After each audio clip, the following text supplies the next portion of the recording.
Greetings, one and all. My name is Professor Xander, and I am here today to teach you about this wonderful world we live in named Æthoun. This is the first episode of the series, so if you're watching this, you're on the right track. If you need to continue to learn more information about this place, wait until the very end of this footage, and you will be linked to a collection of it. The first thing you'll need to learn about Æthoun is that it's very different in terms of magic from anywhere else you may know of. And if there is anywhere you know of aside from Æthoun, then there's a major issue because the wormholes I had sealed before have returned in full force.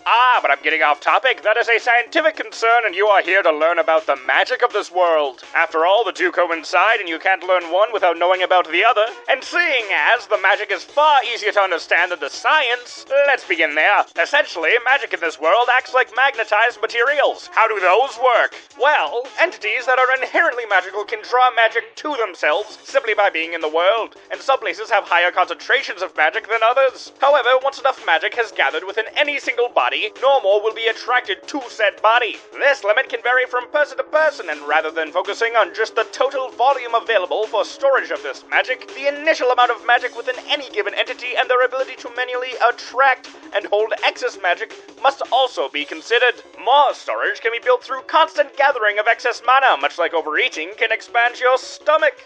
Additionally, magic will act like a gas when there is no strong enough attractor nearby. It will fill all available space and spread out as evenly as possible. Factors such as temperature, scent, appearance, and taste vary depending on the basemost variety of magic or magics present. Speaking of, there are 7 base magic varieties with countless subclasses: earth, air, fire, water, dark, light, and ether. It is next to impossible to gain access to more than one variety of magic in this way, and gaining access to 3 or more, or even attempting to, is fatal. Assuming an individual could gain access to all but the ether varieties of magic, it would diffuse itself into ether magic. If one gained access to all varieties of magic, yet again, it would all diffuse into ether magic. Individuals with access to a certain variety of magic will only attract the same kind of magic, much the opposite of poles when referring to magnetism.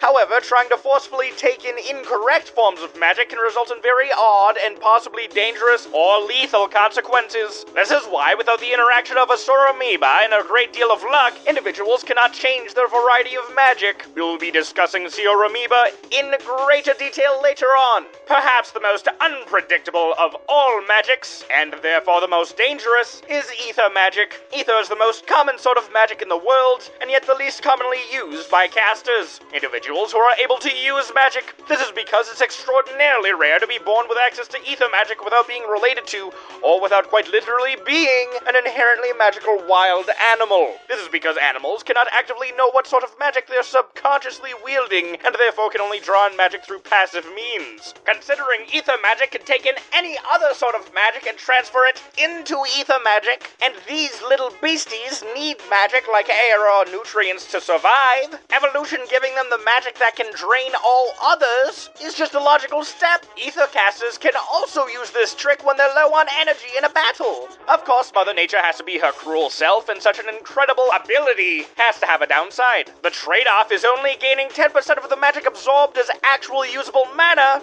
much like the food chain's 10% rule. Finally, much like other forms of matter, any variety of magic can be condensed and or concentrated, though this is not recommended without proper instruments due to indefinitely dangerous, possibly destructive results. I mentioned that there was a lot more to magic before, didn't I? Many more varieties. That is because it is DNA specific. Yes, we have discovered that your DNA defines what sort of magic you'll get. It is affected by things like your parents, your upbringing, your surroundings, and if you were near any radioactive materials as a youth, which I was. Just one of the many reasons why I still wear this bag over my head. The final thing to cover rule-wise is the Amoeba. These are such dense concentrations of raw magical energy that they've begun to act like a single-celled organism. Although these are highly primordial, they are often worshipped as gods because they can bring very many good effects. However, they can bring many destructive effects with them as well. All the more reason for people to worship them. The fools. Coming into contact with one could have countless effects, anything from transforming your body into a cartridge bottle of flesh and bone to altering the variety of magic you are capable of using, even granting heightened brain functions such as greater intelligence or higher cognitive function.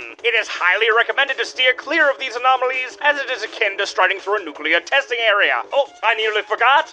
Chroma is what we consider the actual mana used to use magic. Now, most of the time, the chromas have similar effects in their own categories. Fire chroma tends to burn and destroy, while earth chroma tends to build and move.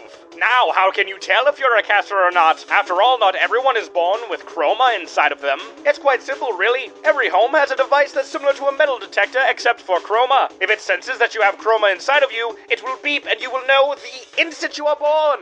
In fact, they are in most hospitals. And if they're not in a hospital that you're born in, then yet again, many homes have them. And they are very, very cheap to purchase. After that, it's just a matter of going to a specialized school to teach you how to use chroma. Assuming, of course, you're a caster. For example, us here at Patopa University, guiding you until the end. Unfortunately, that's all the time that we have for today. Don't forget to leave a note down below if you have any questions so I can answer them for you clearly and distinctly. Thank you all for tuning in to your first lesson of Æthoun. I can see a bright future for you. This video funded by the Patopa University Field of Directors. Patopa University, guiding you until the end.